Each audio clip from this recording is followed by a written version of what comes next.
I don't love him anymore, she said, her voice light, almost playful. If he vanished before my birthday, that would be the best gift ever. I froze in the hallway. The words hit harder than any punch I've ever taken. My hand gripped the doorframe, knuckles white. Through the crack, I saw her, glass of wine in hand, laughing like she hadn't just buried our marriage with one sentence. The sun was setting, throwing long stripes of gold across the floor, but all I could feel was cold. 10 years together, and she erased it with a joke. I didn't step in. I didn't say a word. I just stood there, letting her voice burn every last piece of what I used to be. Then something inside me clicked. She wanted me gone? Fine. She'd get exactly what she wished for. Sometimes, silence is louder than revenge. What would you do if you heard your wife say that? Tell me in the comments, and subscribe before this story gets darker. And after a decision like that, the house somehow felt quieter.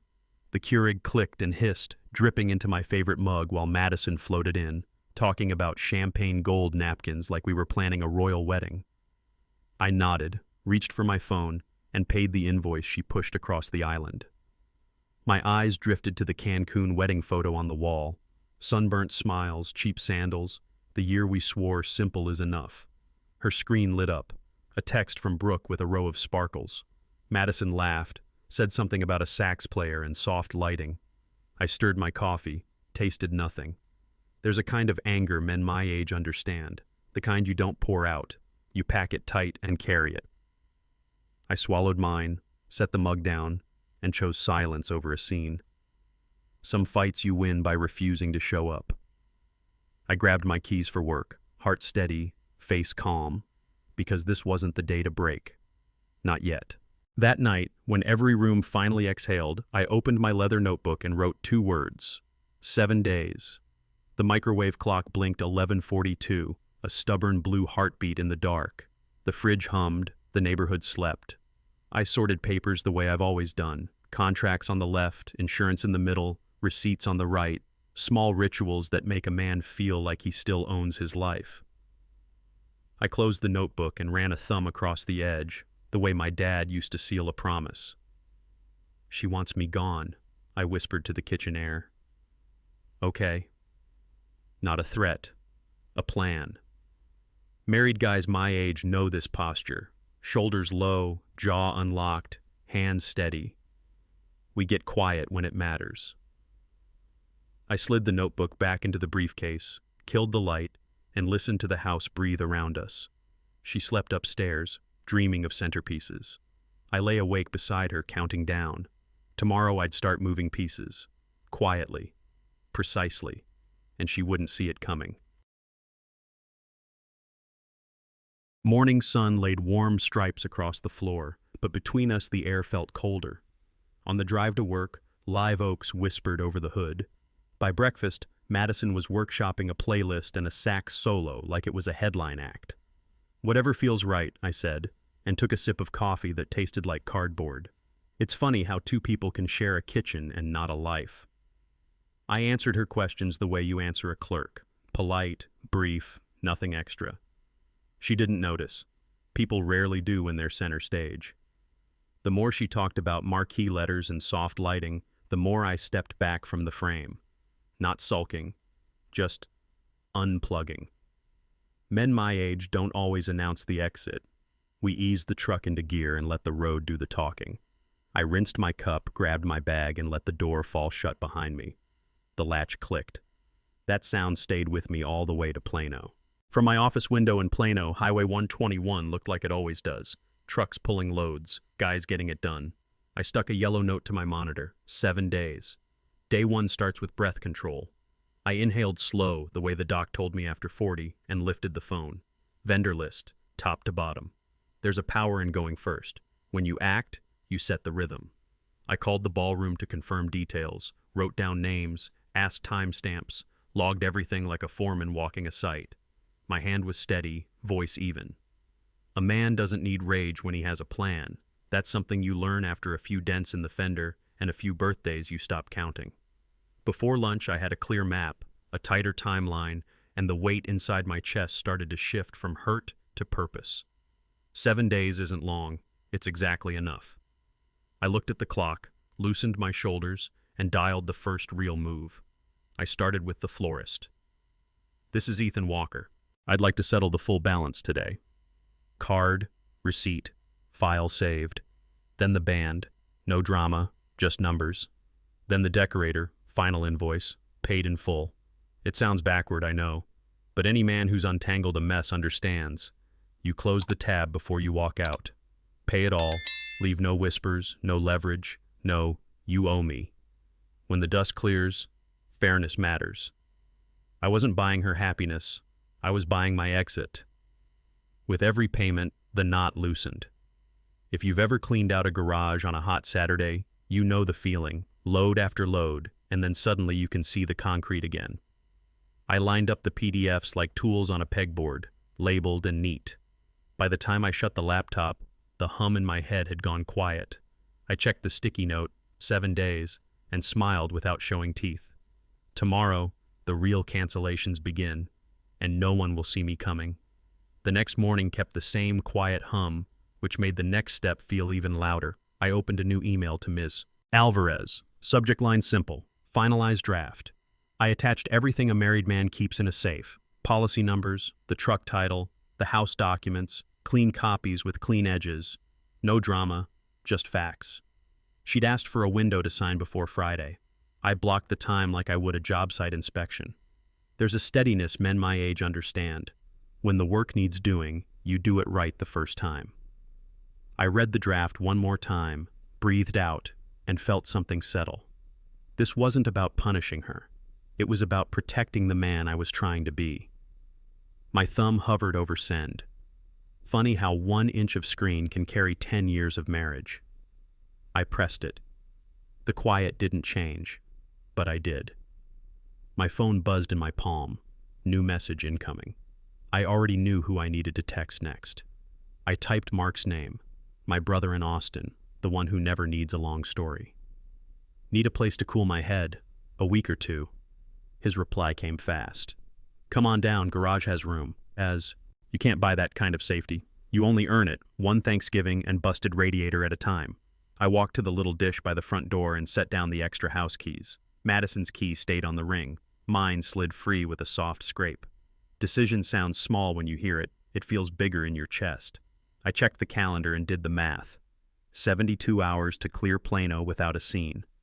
That's 3 dawns, a few coffees, and a couple of quiet goodbyes no one needs to hear.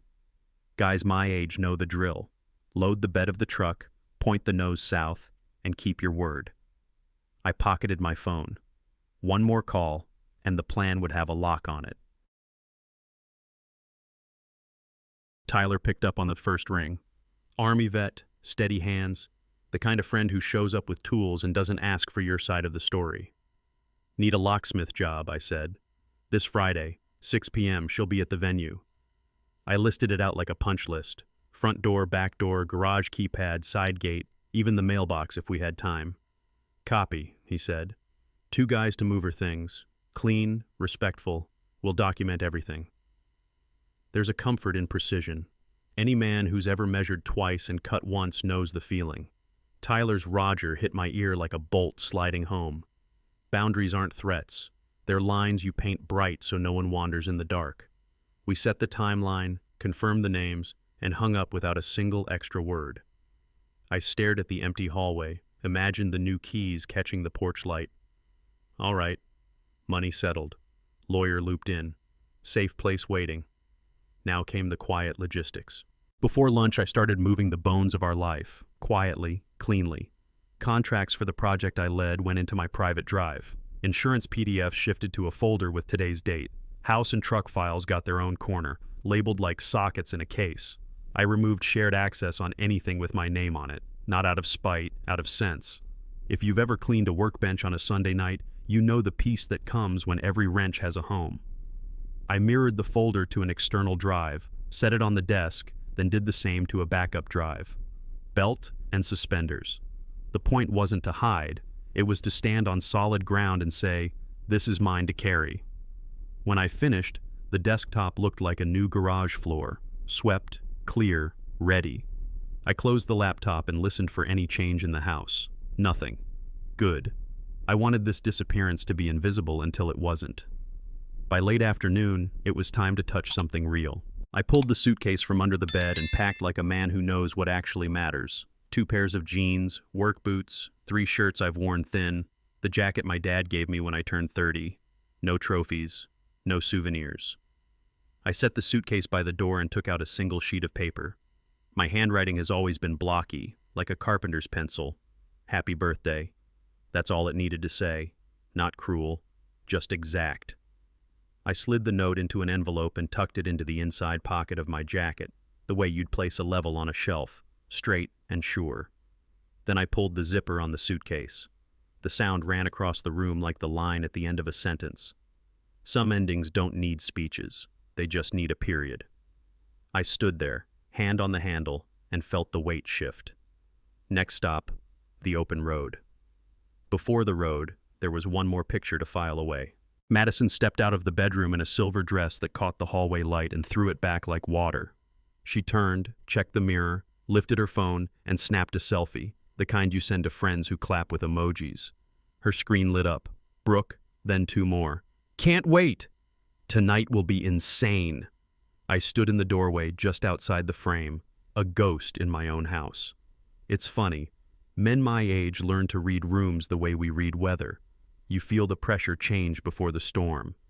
I watched her spin once for herself, watched the fabric flash like fish scales, and I felt nothing but air rushing out of a tire. I gave a small nod when she asked, "Too much?" "It works," I said. She beamed, thinking she'd nailed it. I pressed my lips into a thin smile and memorized the scene. She looked ready for a stage that doesn't exist anymore. On the drive to work, a memory rolled in like warm surf. Cancun, cheap sunglasses, sunburned shoulders, her hair in a knot under a ball cap. We ate tacos from a paper tray and laughed when the wind stole a napkin. Back home, we celebrated with Olive Garden because paychecks were thin and love felt thick. We promised each other, simple is enough, and for a while it was. You don't forget those early year Saturdays, yard sales, borrowed tools, shared pride over a wobbly bookshelf you swear you'll fix tomorrow. The problem is, then has no leverage on now. I held the wheel and let the flashback fade, the way a song fades when you reach the driveway. It didn't hurt. It just didn't help. Trust used to be our cheapest luxury. Now it felt like a thing you only find in old photos.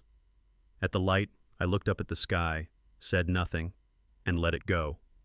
Memory can't patch a tire that won't hold air. By lunch, I drew a line through the sticky note and wrote day 6. Ms. Alvarez sent a clean schedule. Thursday afternoon, no delays.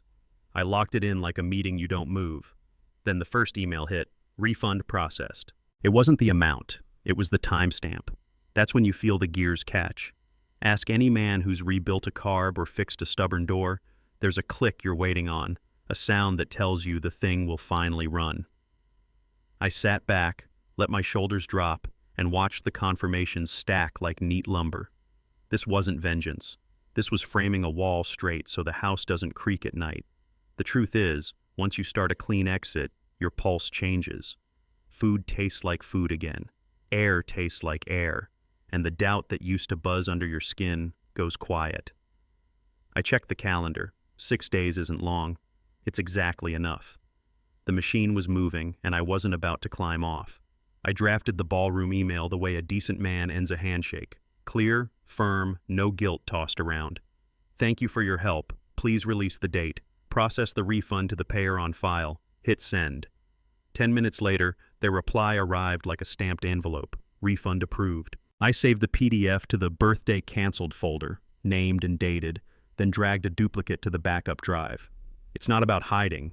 Ask any guy who's lost a receipt you needed at tax time. It's about knowing exactly where the proof lives. I pictured Ballroom B under bright chandeliers, then pictured it again. Same lights, different crowd, someone else's name on the easel. The room she pictured in her head was already booked for real life. That's the thing about wishes. They don't hold dates. I closed the lid on the laptop and let the quiet soak in. A stage was gone. A sentence had ended. Somewhere a band warmed up for someone else. Next came the sweep. I called the caterer, kept it kind, kept it final. Please cancel the order and issue the refund to the original card. Ping, email in. I called the decorator. Arches, florals, uplights, all released with one steady voice. Ping, another confirmation. The band answered on the second ring. I thanked them for their time and closed the loop. Ping, ping, ping. It sounded like a shotgun setting nails, one after another, clean and straight. Men who've spent a Saturday with a tool belt know the rhythm. Measure, mark, drive, repeat. By mid-afternoon, my inbox looked like a tidy row of labels on a garage shelf. Every message meant fewer loose ends, fewer late-night arguments over who paid for what. I leaned back and exhaled, slow and full. The hum in my head had turned into something I trusted, silence that holds. I checked the time. Good. The vendors were squared away. The paper trail was tight. Now it was time to move the ground under her feet. So with the vendors squared away, I put my work face back on. The morning call with the project team ran like clockwork. Deadlines, budgets, a quick joke about the Rangers, the same old rhythm that keeps lights on and mortgages paid. Nobody knew a storm was parked over my house. That's how it goes for men our age. You show up, you deliver, you keep your own weather under the coat. While a teammate shared a screen, I flicked through my private checklist.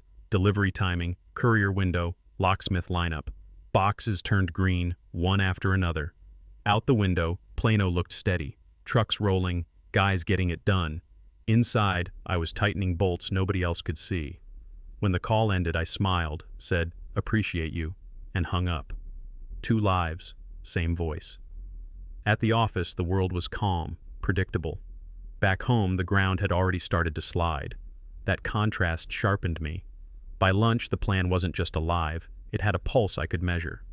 That evening, her laptop glowed on the couch, playing those party inspo videos, slow pans over centerpieces, champagne towers, a sax riff under warm lights. She asked if a neon sign would be too much. "Whatever feels right," I said, and meant something she didn't hear. She laughed, touched my arm like we were fine, and for a second I watched myself perform the old role. Husband nodding along, pretending taste is teamwork. But here's the paradox. The calmer I sounded, the farther I felt. Men don't always leave by slamming doors. Sometimes we leave by stopping the script. I sat through 3 more clips, then excused myself to finish email. In the office, the quiet said more than I could. I realized I wasn't angry anymore. I was done auditioning. That truth landed soft but heavy. I looked back toward the hallway light and understood. She thought my quiet meant comfort. It didn't. It meant the exit had already begun. The next day was the final dress fitting. Brooke texted her a dozen fire emojis. While they chased sparkle, I opened the files that actually run a life. I exported the finance contacts, cleaned the labels, and moved what needed moving. No drama, just housekeeping a carpenter would respect. Then I pulled the secondary cards. Click, disabled. Not to punish, to prevent chaos. If you've ever had a joint tab spiral into a Saturday argument, you know why clean edges matter. I kept a paper trail even a grumpy auditor would nod at. Somewhere between spreadsheets and coffee, I felt that garage-clearing peace, the kind that comes when the last box is off the floor and you can finally see where you stand. I didn't text her. I didn't need to. Power doesn't have to announce itself. By mid-afternoon, the lines were bright and straight. Money wouldn't be a weapon. When she twirled for the mirror, the lights looked the same. The wiring behind them had changed. That night, I laid everything out like tools before a job. The manila envelope with the divorce papers, the handwritten note inside, 2 words that didn't need dressing up. I double-checked the e-signature fields, confirmed the courier pickup, and synced the delivery window to the ballroom's front desk. Cliffhangers are for movies. In real life, you use clocks. I set phone alarms like mile markers on a long drive. Pickup, transit, arrival. No loose ends, no almost. I read through the documents once more, not to savor anything, but to make sure there were no splinters left to catch us later. The envelope slid into my briefcase with a quiet thump. If you've ever loaded a final board onto a truck, you know that sound, the one that says, "That's the last of it." I turned off the desk lamp and stood there in the doorway, letting my eyes adjust. Tomorrow the paper would move. Tomorrow a sentence would land. The countdown had a destination. By morning, I wanted the picture to be clear in my own head.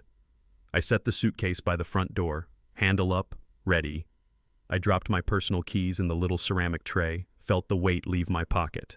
The hallway was still, the wood steps holding a shine from last weekend's mop.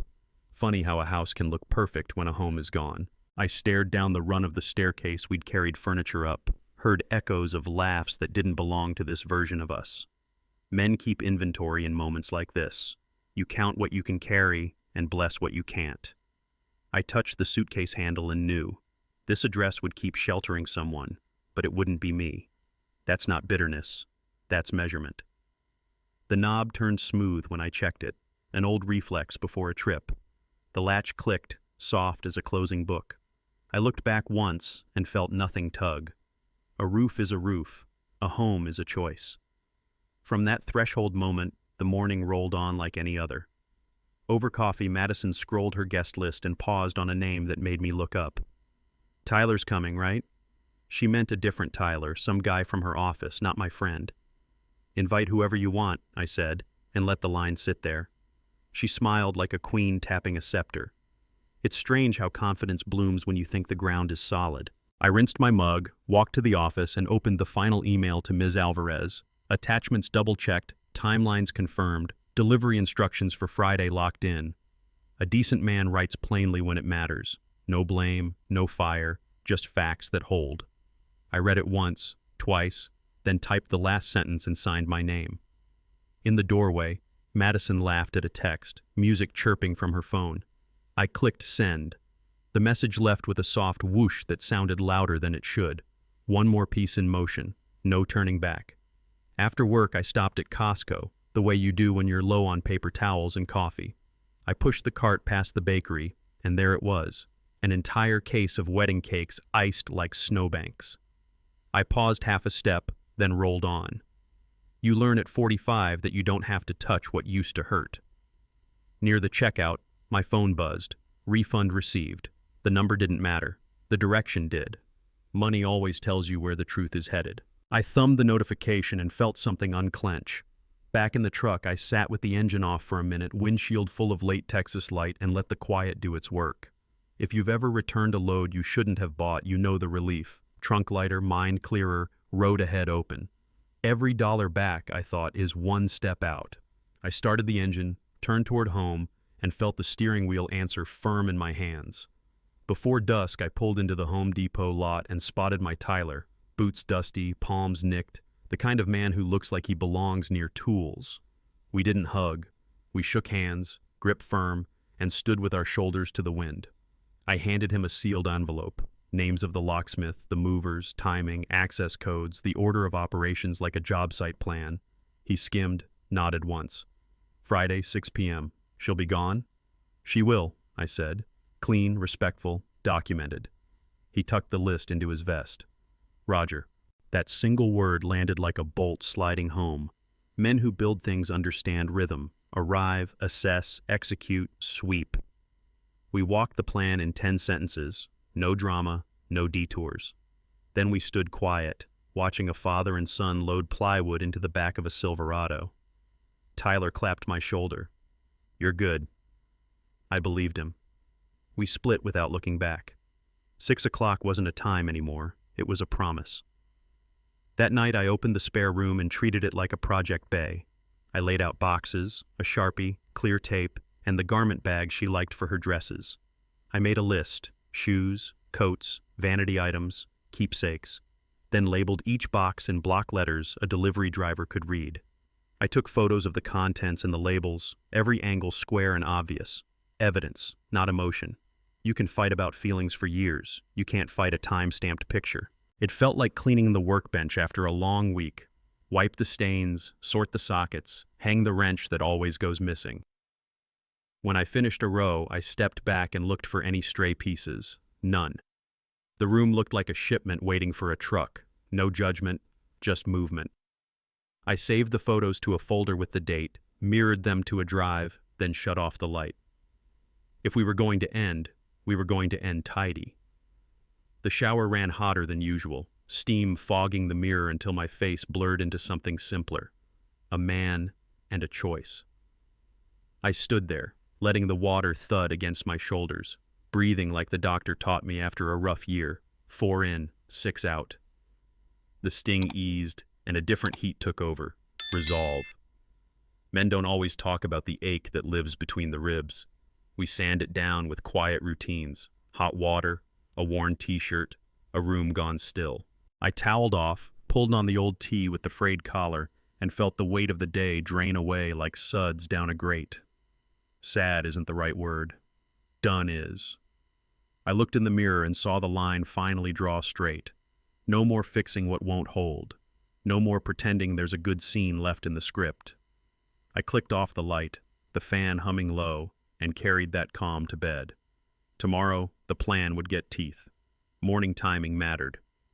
When Madison left for the salon, heels crisp on the walkway, perfume trailing the door, I called a rideshare and watched the map crawl toward our street. Tyler pulled up in his truck 2 minutes later, quick nod, no questions. I handed him the ring with the spare keys. He handed me nothing but certainty. I rolled the suitcase onto the porch and set it beside the boxes I'd prepped last night, the way you stage materials before a job. Sunlight washed the foyer, catching dust like snow in a projector beam. I took one last look at the family photos, smiles that belong to people who don't live here anymore, then eased the door in. There's a sound every man remembers, the quiet click of a latch catching clean. That was it. Not a slam, not a scene, just a soft closing that carried 10 years on its back. I felt the air change in my lungs. My ride turned the corner. Time to go. The road greeted me like an old friend who doesn't ask for details. I-35 opened wide under a high Texas sky, clouds stacked like hay bales, and I killed the radio so I could hear the tires hum. That steady roll is a kind of prayer for some of us, miles that don't interrupt. The green sign flashed, Austin 180. I set the cruise and let the wheel settle in my hands, the way a man settles a thought he can finally hold. Every exit I passed felt like a box I didn't have to open. I didn't rehearse speeches or rewrite history. I just watched the horizon and measured my breath, 4 in, 6 out, until the tightness behind my ribs loosened. You know that feeling when a storm finally moves off and the pressure lifts? That. The farther south I drove, the more the past looked like a town in the rear view, still there, smaller, not my stop. Another mile, another inhale. The road kept saying, keep going. Mark opened the door before I knocked, held up a mug like a flag of truce. The house smelled like coffee and clean lumber, a mix that says, you can rest here. His living room was simple, couch, ball game muted on the TV, guest bed already made with the good sheets. No speeches. We're not that kind of brothers. I set my suitcase by the table and felt my shoulders drop the way they do when you finally park the truck after a long haul. You hungry? He asked. In a bit, I said, and meant it. Safety hits the stomach first. We stood by the counter, sipping, looking out at the little oak shaking off the afternoon wind. Some places let your pulse slow without permission. This was one. You're good here, Mark said, like he was telling me the weather. I believed him. The noise of the last week fell away in layers. For the first time in days, the silence didn't hurt. It held. I opened the laptop at the kitchen table and the confirmations rolled in like stamped forms at a DMV that finally works. Subject lines stacked. Refund approved, release processed, account credited. I saved each to the folder I'd named birthday, canceled, mirrored the whole thing to a backup drive, then checked the courier app. The manila envelope was scanned, queued, and assigned. Barcodes doing what barcodes do. There's a satisfaction in clean paperwork every foreman knows. When the line is plumb and the measurements meet, you can trust the wall. I ticked through my list. Ballroom, caterer, decorator, band, each arrow landing dead center. No drama, no loose ends, just a trail that tells the same story every time you read it. I closed the lid and let my palm rest on the aluminum like a lid on a cooled engine. Outside, Austin Light leaned across the counter. Inside, every piece sat where it belonged. Tomorrow would test the system. For tonight, the machine was ready. The sun came up easy over Austin, turning the blinds into warm stripes on the floor. I poured coffee and opened the inbox. The feed was calm, green lights all the way down. I thumbed a text to Tyler. Change the locks before noon. His reply landed before the sip reached the saucer. Already set. Crew confirmed. See you at 6. There's a steadiness to men like him. Say it once. Do it right. Send proof. I synced alarms. Locksmith start, movers arrival, courier delivery. A birthday has its own drumline. I just wrote a different score. Out the window, a jogger passed with a dog that kept perfect pace. I matched their rhythm with my breath and felt the old nerves fade like fog. The next 12 hours would do what clocks always do, move, whether we're ready or not. I sent Tyler a final thumbs up and pocketed the phone. The stage was built. The cues were set. All that remained was the moment she stepped into it. From Austin, I could almost picture the scene. Madison sat under the salon dryer, foil catching the light like tinsel, talking to Brooke about my night with the easy laugh of someone who thinks the script can't change. She angled her phone, snapped a selfie, chin lifted, silver dress draped across her lap, captions already writing themselves. Hearts rolled in. Queen, tonight is yours. I've seen that grin in 100 shop windows, confidence fed by reflections. Across town, a tech sprayed her hair into place while a playlist promised the kind of evening you only see on magazines in a checkout line. The image was perfect. The plan was flawless. On paper. That's the thing about a big night. It glows until it doesn't. She texted a countdown sticker and Brooke squealed. Under the hum of the dryer, everything sounded possible. But a story can be bright and still be wrong. The night looked ready to bloom. It was blooming on the wrong branch. While her timer ticked down, I laid my tools out on Mark's kitchen table, manila envelope, tracking form, the handwritten note tucked inside like a nail set. I checked the address of the ballroom twice, then a third time for the desk clerk's name. Delivery windows synced to their front counter, not a minute early, not a minute late. Men who've built decks know that timing is load-bearing. You get it right, or the whole thing sags.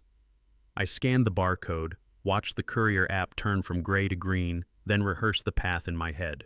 Front doors, polished lobby, clipboard, signature. No surprises, no detours. I pictured her stepping from the car in that silver dress just as the envelope cleared the glass. To the lobby. That's all it had to do. The rest would happen on its own. I set the envelope by the door, breathed in through my nose, out through my teeth, and felt the clock's hand nudge forward. It was in motion now. Back in Plano, Tyler rolled up right on schedule, engine low, toolbox heavier than talk.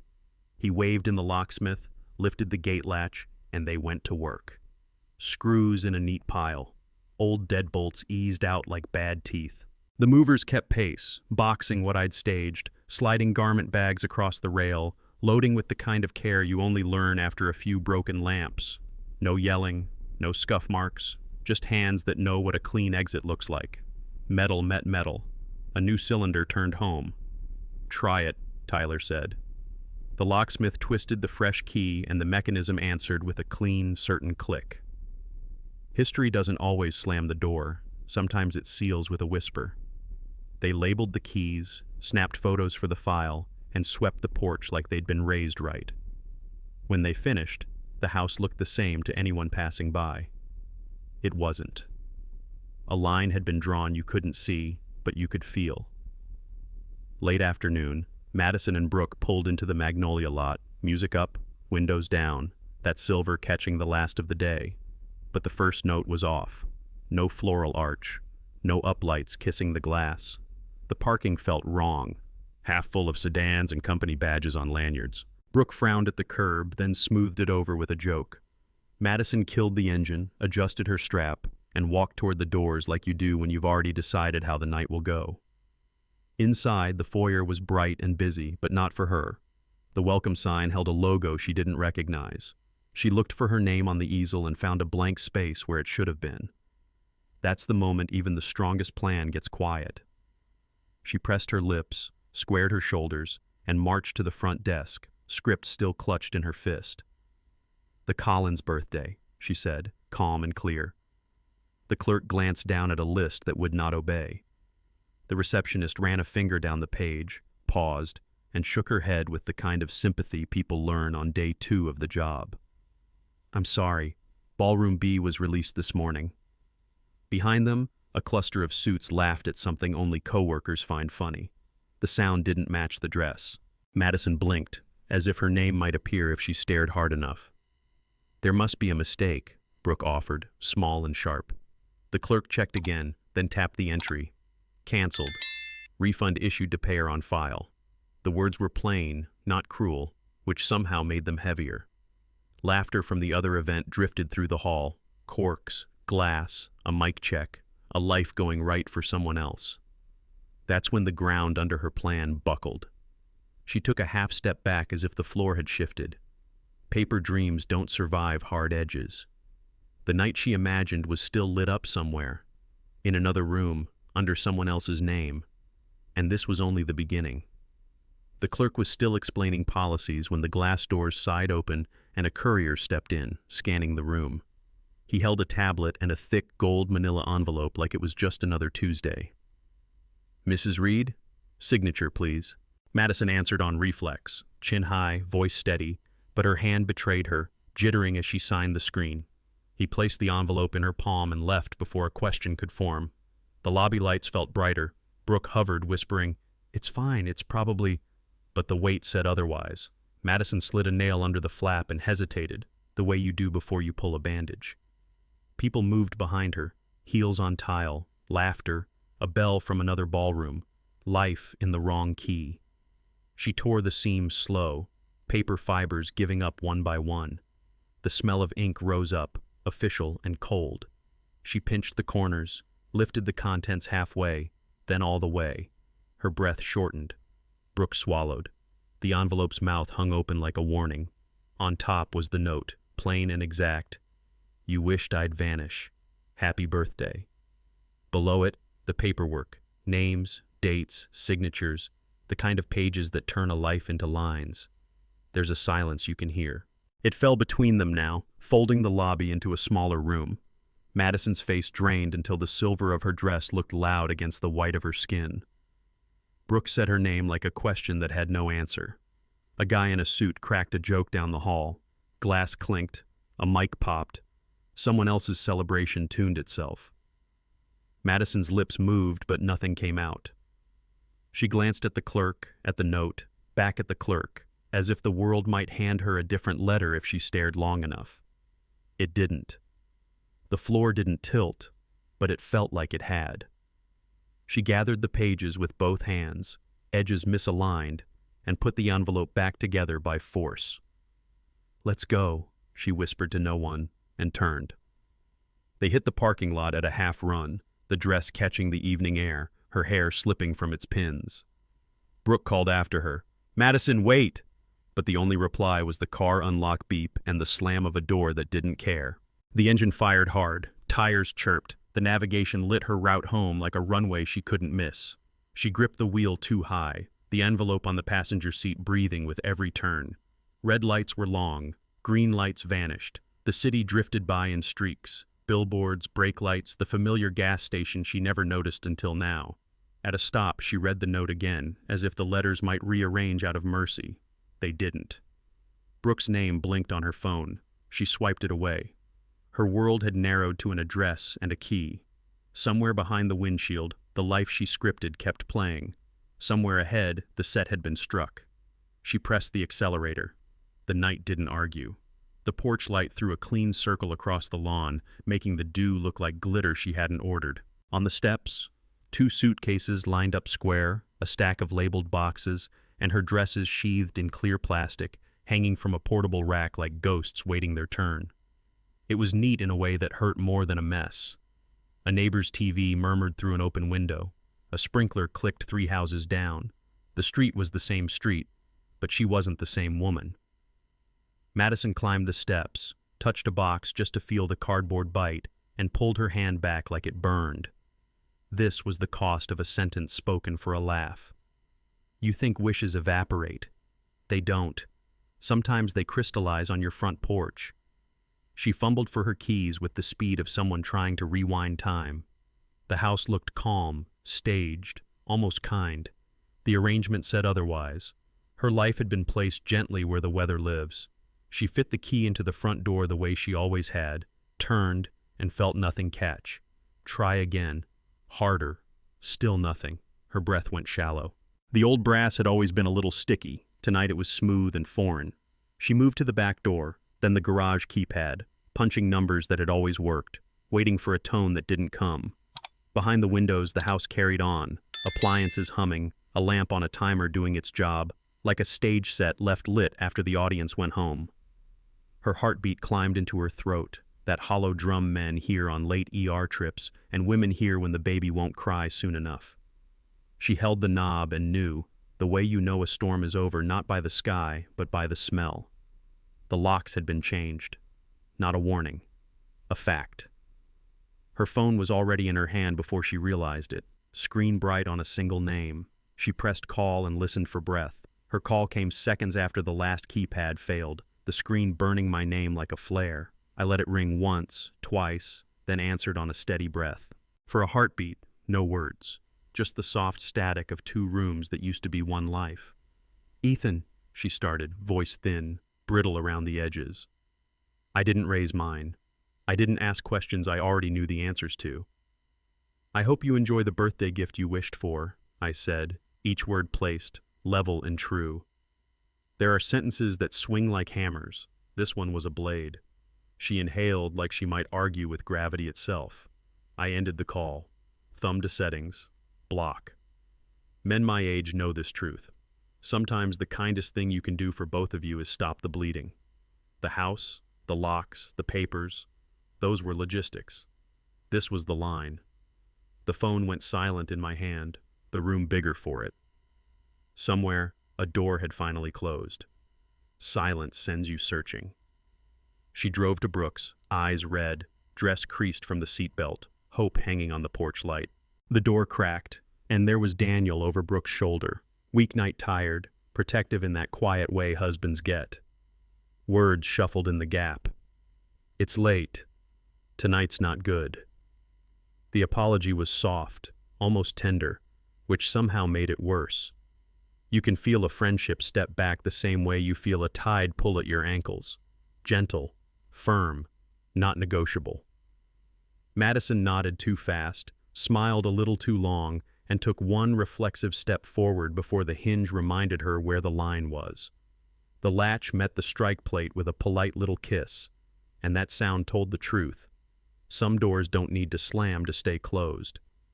She stood on the mat a second longer, listening to muffled conversations settle into a private room she no longer belonged to. Then the porch light kept doing its job, and she walked away. Rejection has a way of speeding up the thumbs. She called two more friends on the drive. One didn't pick up. One answered and evaporated into, "Let me call you right back." Text bubbles surfaced, bobbed, and sank. "So sorry. Can we talk tomorrow? Out of town, bad timing. No malice, just the thin insulation of busy lives. It's a language you learn in your 30s and 40s, how people say no without the word." In the quiet between chimes, the car felt bigger than it had any right to be. Streetlights flickered across the windshield like a metronome she couldn't slow. When we're young, we think a crowd is a net. Later we learn it's a weather system. Warm when it's warm, cold when it's cold. She turned onto the service road without a plan, the envelope riding shotgun like a witness. The options narrowed to money and a bed. That's when the blue highway sign promised a hotel at the next exit. She took it. The hotel off 75 looked like every hotel off 75. Automatic doors sighing, coffee stale in a lobby pot, a clerk whose name tag had seen better days. "One night," she said, sliding a card with practiced relief. The reader blinked, thought about it, and returned a flat verdict. Declined. Heat rushed her face. She tried another card, then a third. Same word, same tone. Money is loud when it vanishes. The clerk was kind in that corporate way, tilting the screen, offering nothing he could actually give. "You can try again in a bit." She nodded, gathered the cards, and felt the floor of the day drop another inch.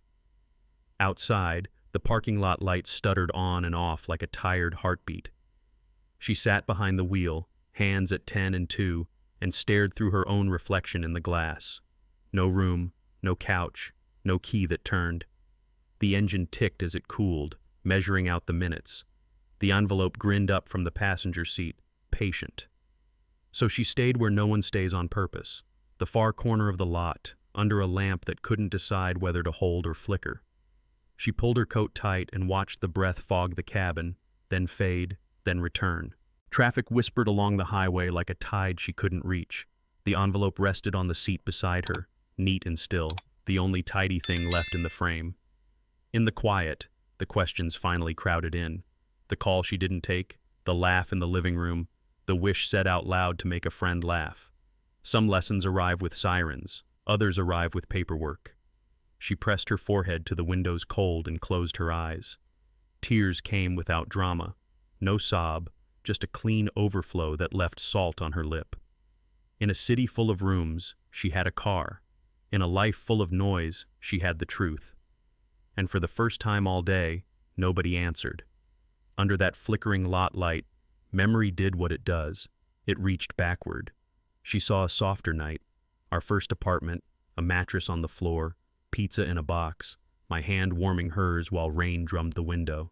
No chandeliers, no sacks, just a thrift store lamp and the kind of vow you make when money's thin and hope is thick. I'm here. I'll stay. She remembered my grin the day we signed the lease. Crooked, sunburned from a weekend fix-up, proud of nothing but us. Those small promises don't come with balloons. They come with grocery bags and spare keys. The flashback held for a breath, then cracked against the present like ice in hot water.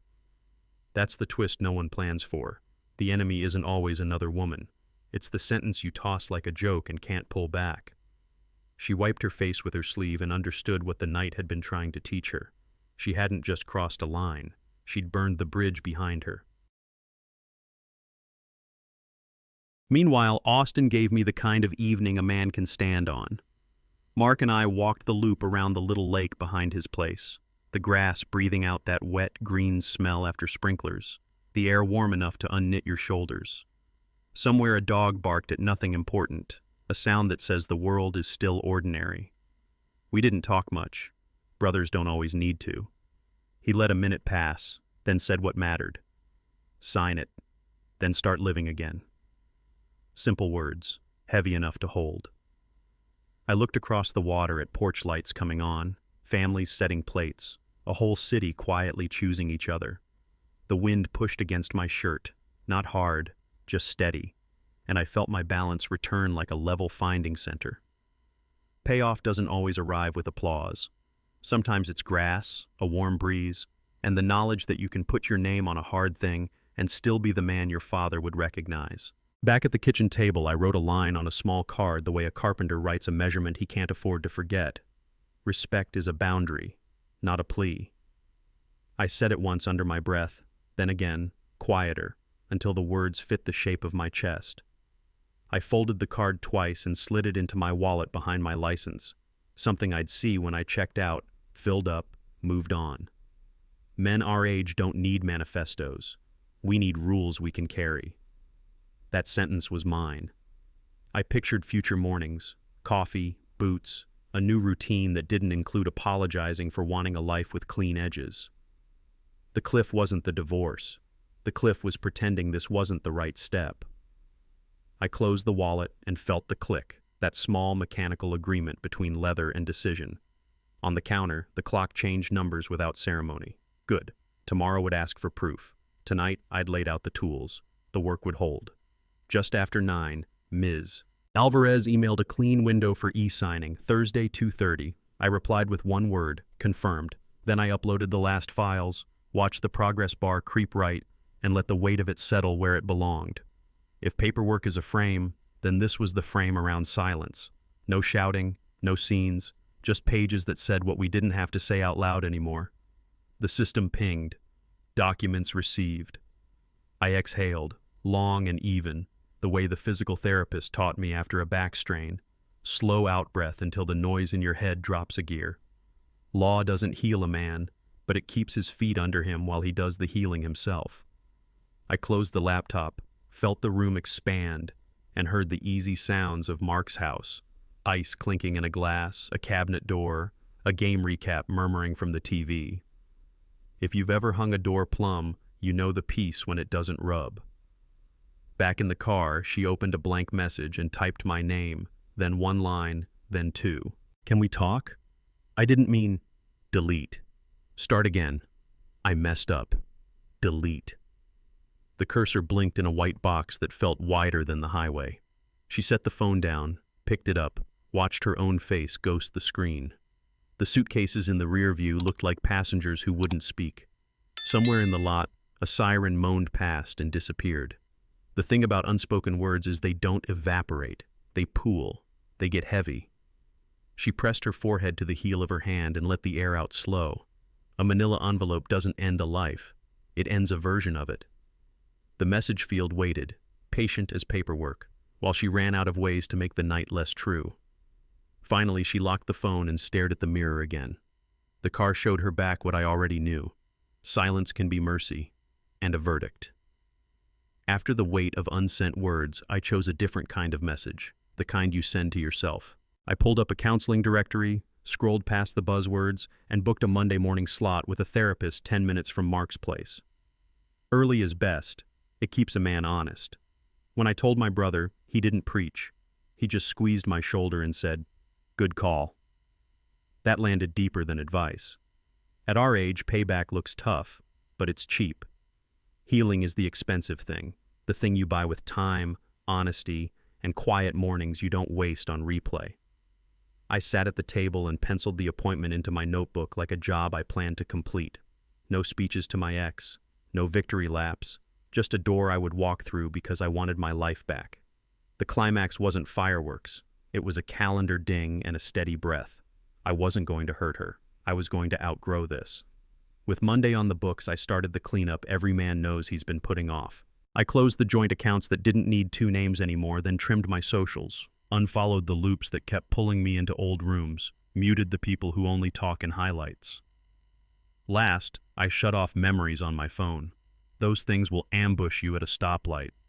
I watched the digital clutter thin out like a workshop floor after a good sweep. It's not bitterness, it's maintenance. A mind can only carry so many open tabs before it melts down. I labeled new folders for bills, gym, therapy. I deleted the playlist that wasn't mine anymore and saved one that was quiet, steady, nothing dramatic. By the time the sun slid across the countertop, the noise in my head had dropped 2 levels. The climax came soft but clean. A screen that stayed still, a room that felt bigger. Tomorrow would bring new inputs. Tonight, I'd made space for them. Somewhere across town, a different kind of cleanup began. Madison called her mother, voice catching on the first syllable the way it does when you're too tired to pose. She didn't spin the story. She let it land. Her mom listened, then said the only sentence that moves anything. Come home for a few days. No judgment, just a road back to something familiar. Madison looked at her wrist, bare where a bracelet usually lived, and touched the skin like it might rewind time. I messed up, she said. 3 words you can't force out of a proud throat until the ground gives. The house stayed dark behind her. The car ticked as it cooled. The envelope waited without blinking. She nodded into the phone, wiped her eyes with her sleeve, and started mapping the drive. The climax wasn't dramatic. It was surrender. Pride stepped out of the driver's seat, and for the first time all night, she let someone else hold the map. Morning came early and honest. I laced up and hit Mark's garage gym, the kind with a squat rack older than some marriages and a radio that only plays 3 stations. First set felt like rust. Second set felt like air. By the third, I remembered how my body helps my head. Sweat is simple. No opinions, no arguments, just proof that you showed up. Heart rate found a lane and stayed there. Between sets, I sipped water and watched the Austin sky go from gray to blue, a clean gradient I didn't have to earn. Men my age know this mercy. Barbells don't care who said what. They only care if you stand the weight up. 15 more minutes, one long stretch, and the static in my chest quieted like a shop when the lights click off. The climax wasn't a personal record. It was the moment my hands stopped shaking when they didn't need to. I toweled off, and for once, breakfast sounded good. Sunday gave me a choice. Sit with my thoughts or sit with people. I drove past the small white church near Mark's, heard the hymn spill through the open doors, and kept going to the Little League fields. Dads in caps tossed soft arcs to kids with gloves too big for their wrists. A volunteer raked the dirt smooth between innings. A mom held a juice box like a trophy. I took a spot on the top bleacher, sun warm on my shoulders, and let the ordinary do its work. A father corrected his boy's grip, gentle, patient, proud. That picture settled me more than any speech. Belonging isn't fireworks. It's routines done with love. I found myself smiling in that small way men do when something lines up. A pitch caught right, a sentence spoken right, a day lived right. The climax wasn't loud. It was a quiet return to a tribe that doesn't need details, neighbors, kids, dust, and the sound of a ball finding leather. Walking back to the truck after the game, I caught myself saying it under my breath like a checklist you don't want to forget. Safety, love, respect, autonomy, fairness. Not fancy words, just the basics a man builds on. Safety, so you can sleep. Love, so you belong. Respect, so you stand up straight. Autonomy, so you're not a passenger in your own life. Fairness, so the ground under you doesn't tilt. Somewhere along the way, I'd traded those for keeping the peace, and peace without dignity is just quiet. I didn't need the party. I needed my footing. So I drew a tighter circle around what I'd protect and who I'd protect it with. You get one spine, guard it. When I thought about home, it wasn't an address anymore. It was a place where those 5 things could breathe. That's the pivot right there, the climax I didn't see coming. Home is wherever my dignity fits. The rest is furniture. The rest can be replaced. Monday afternoon, Ms. Alvarez's link sat in my inbox like a doorway. I washed my hands, sat down at Mark's table, and opened the documents. No music, no speeches, just pages that told the truth we were finally willing to live with. I read every line, slow and clean, the way you check a beam before you hang a door. Then I signed. 1, 2, 3. The screen thought for a beat, then flashed the word that ends a long sentence. Completed. I closed the laptop and heard the hinge make that small, sure click, a sound as plain as a seatbelt, as final as a latch catching home. Outside, the light shifted on the countertop like the weather changing. That's how it felt inside me, too. The legal door closed, the living door opened. Not victory, not defeat. Clear air. I stood up, palms flat on the table, and let my shoulders drop. For the first time in months, I didn't brace for impact. I walked to the bedroom, opened the top drawer, and set my ring inside like a tool I no longer needed for the job I was doing. No ceremony, just respect. On a note card I wrote, "Start with small things, a mile before dawn, the first honest conversation, groceries that look like long life." I slid the card in my wallet behind the boundary I'd written days before and stepped onto the porch. Austin laid a warm sheet of gold across the street, cicadas tuning up in the trees. Air moved across my face and didn't ask for anything. That's the gift of a clean line. You can breathe on the other side of it. I filled my lungs slow and full, felt my feet square on the boards, and let the exhale carry what didn't belong to me anymore. Freedom isn't fireworks. It's room. Room to rebuild, to choose, to keep your word to yourself. I took another breath and decided, tomorrow starts now. 7 days. A silver dress. A soft click. That's the shape of it. I heard a sentence that broke the back of our house, and instead of shouting, I built an exit that held. Vendors refunded, locks changed, a lobby envelope delivered on time. On paper, it looks cold. In a man's chest, it felt like oxygen. The lesson isn't complicated. Words have weight, and silence, when it guards dignity, is not weakness. It's a boundary. I wanted the basics back. Safety, love I can trust, respect that doesn't need reminders, autonomy over my own life, and a fair ground to stand on. The birthday ended. A marriage ended. The world didn't. Doors closed. Air cleared. Now comes the rebuild. Therapy on Mondays. Sweat that tells the truth. Small promises kept until they stack into a life that fits. If you've been here, you know. If you haven't, listen. When a man goes quiet, it's because he's chosen himself. What would you have done? Drop a comment, subscribe, and stick around. The next chapter starts tomorrow.